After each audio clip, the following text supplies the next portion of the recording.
جن کا بارے میں اقبال رحمۃ اللہ علیہ کہتے ہیں کہ تیرے آزاد بندوں کی نہ یہ دنیا نہ وہ دنیا، یہاں مرنے کی پابندی وہاں جینے کی پابندی. اور اقبال رحمۃ اللہ علیہ یہ بھی کہتے ہیں کہ یہ غازی یہ تیرے پراسرار بندے جنہیں تو نے بخشا اے ذوق خدائی، دو نیم ان کی ٹوکر سے صحرا و دریا سمٹ کر پہاڑ ان کی ہیبت سرائی، دو عالم سے کرتی ہے بیگانہ دل کو عجب چیز ہے لذت آشنائی. شہادت ہے مطلوب و مقصود مومن، نہ مال غنیمت نہ کشور کشائی، خیابہ میں ہے منتظر لالکب سے قبا چاہے اس کو خون عرب سے، کیا تو نے صحرا نشینوں کو یکتا خبر میں نظر میں آذان سحر میں. اقبال رحمۃ اللہ علیہ کے بارے میں ان کے استاذ لکھتے ہیں that Iqbal was the man of his age and Iqbal is the man above from his age and also Iqbal is the man at war of his age. Iqbal رحمۃ اللہ علیہ اپنے دور کے انسان تھے. اپنے دور کے انسان کیسے تھے کہ ان کے جو دور میں جو ان کا وقت تھا انہوں نے جو بھی بولا ہے وہ انہوں نے کر کے دکھایا ہے اور وہ سچ ہوا ہے. اپنے دور سے آنے والے دور کے کیسے تھے کہ وہ آنے والی دور کی ایک ڈائریکشن آپ کو دیتے ہیں. مطلب وہ سب سے پہلے پوری لٹے پٹے لاچار مسلمانوں کو اکٹھا کرتے سب کانٹیننٹ کے اور ان کو آنے والی دور کی ایک ڈائریکشن دیتے ہیں کہ ایک ہوں گے مسلم حرم کی پاسبانی کے لیے نیل کے ساحل سے لے کر تبخا کے کاشغر تک. آنے والی دور کی ایک ڈائریکشن انہیں دیتے ہیں. And man at war of his age، وہ اپنے دور کے جو سختیاں وہ برداشت کر رہے تھے اور اپنے دور میں جنگ میں تھے لوگوں کے ساتھ. مطلب ایسی جنگ میں نہیں تھی کہ وہ میدان جنگ میں اترے تھے، مطلب انگریزوں کے خلاف تھے. وہ کہتے ہیں کہ جدا ہو دین سیاست سے تو رہ جاتی ہے چنگیزی.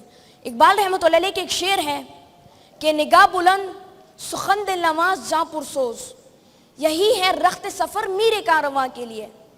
اس شعر کے اندر میری کچھ اپنی ایڈنگز ہیں. وہ یہ ہے کہ نگاہ بلند سخن دل نواز جاں پرسوز، صاحب علم صاحب بصیرت صاحب جلال و جمال، یہی ہے رخت سفر میرے کارواں کے لیے. اس کا مطلب یہ ہوا کہ نگاہ بلند وہ بندہ جو بگ ڈریمنگ کرتا ہے، جو بڑے خواب دیکھتا ہے.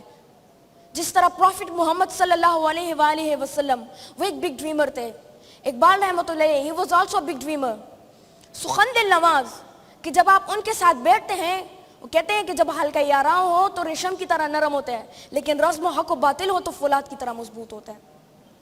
تو سخن دل نواز جب آپ ان کے ساتھ بیٹھتے ہیں جب ان کی باتیں آپ سنتے ہیں تو آپ کا دل نہیں کرتا کہ آپ ان کی باتوں کو جو ہے درمیان میں انٹرپٹ کریں، آپ ان سے چلے جائیں.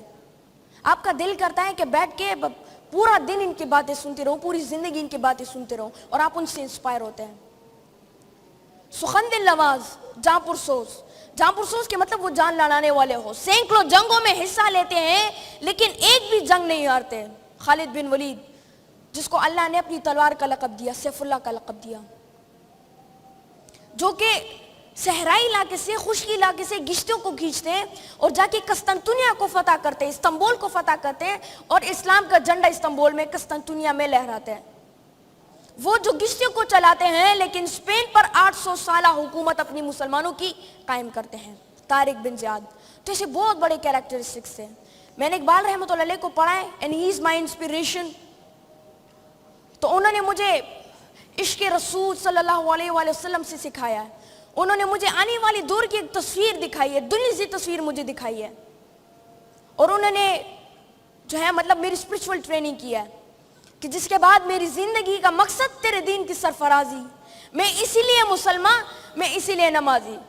اللہ تعالیٰ قرآن مجید میں کہتے ہیں نا کہ ان الصلاۃ ونسکی ومحییات وممات للہ رب العالمین.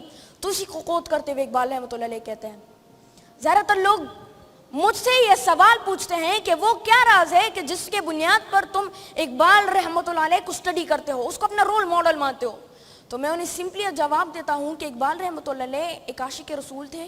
اور دوسری بات، اقبال رحمۃ اللہ علیہ کبھی قرآن و سنت سے باہر نہیں نکلے. قرآن و سنت میں تا قیامت کبھی چینج نہیں آئے گی. تو لہٰذا اقبال رحمۃ اللہ علیہ کا جو کلام ہے وہ بھی تا قیامت ایک آب حیات ہے جس کو پینے کے بعد آپ لوگوں کے دلوں میں ہمیشہ ہمیشہ کے لیے زندہ رہتے ہو. اقبال رحمۃ اللہ علیہ کے کلام کو جو پڑھتا ہے وہ شاہین بنتا ہے، اس کی پرواز پر بادلوں سے اوپر ہوتی ہے، وہ حلال و حرام میں فرق سمجھ جاتا ہے. تو پھر وہ بندے ایک پراسرار بنتا ہے. پھر آپ لوگ اپنے آپ کی تقدیر نہیں بلکہ اپنے ساتھ ہزاروں لوگوں کی تقدیر بدلتے ہو، ہزاروں لوگوں کو اگنائٹ کرتے ہو معاشرے میں، اور آپ ان کو بھی اپنے ساتھ اٹھاتے ہو، ایک اچھے مشن کی طرف اور ایک اچھے ویژن کی طرف روانہ ہوتے ہو.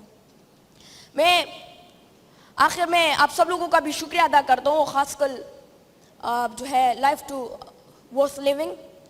جو اذان انسٹیٹیوٹ کا جو کانفرنس ہے میں ان کا بھی شکریہ ادا کرتا ہوں مجھے انوائٹ کرنے کے لیے, اور ماشاءاللہ ایک بہت اچھا کانفرنس انہوں نے رکھا ہے. بہت زیادہ لوگ میں ایسے دیکھ رہا ہوں کہ ان سے انسپائر ہو رہے ہیں, اور چونکہ میں ان کے بارے میں اسٹڈی بھی کیا تو اس میں بہت سارے لوگ تھے وہ ان سے انسپائر ہوئے تھے. میں اپنے اسپیچ کو ایک شعر سے ختم کروں گا. اقبال رحمۃ اللہ علیہ جو ہے افراد کے حوالے سے کہتے ہیں کہ افراد کے ہاتھوں میں ہے اقوام کی تقدیر, ہر فرد ہے ملت کے مقدر کا ستارہ. وما علینا الا البلاغ المبین. السلام علیکم ورحمۃ اللہ.